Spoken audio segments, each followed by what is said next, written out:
प्राचीन काल में हैहय वंश का एक अत्यंत प्रतापी और वैभवशाली राजा हुआ सहस्रार्जुन, जिसे कार्तवीर्य अर्जुन भी कहा जाता है। उसका शासन न्याय, शक्ति और ऐश्वर्य के लिए प्रसिद्ध था।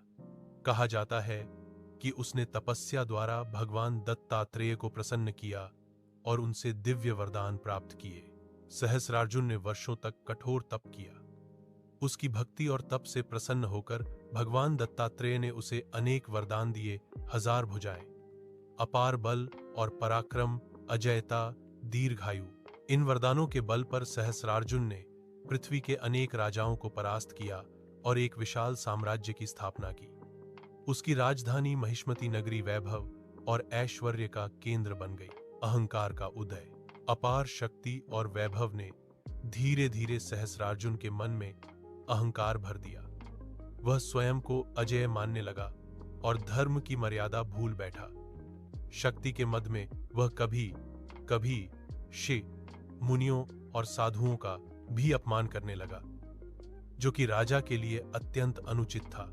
जमदग्नि और कामधेनु। एक बार सहस्रार्जुन अपने सैन्य दल के साथ भ्रमण करते हुए महर्षि जमदग्नि के आश्रम पहुंचा।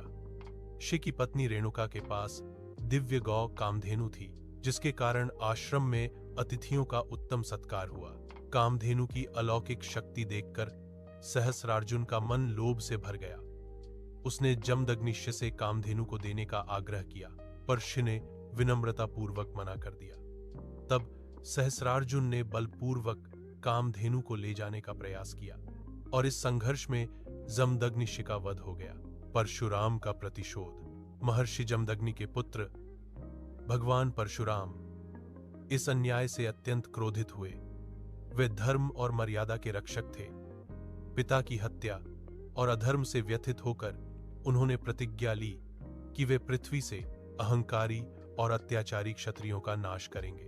परशुराम और सहस्रार्जुन के बीच भयंकर युद्ध हुआ। 1000 भुजाओं और अपार शक्ति के बावजूद सहस्रार्जुन परशुराम के धर्म बल और पराक्रम के आगे टिक न सका। अंततः परशुराम ने सहस्रार्जुन का वध कर दिया।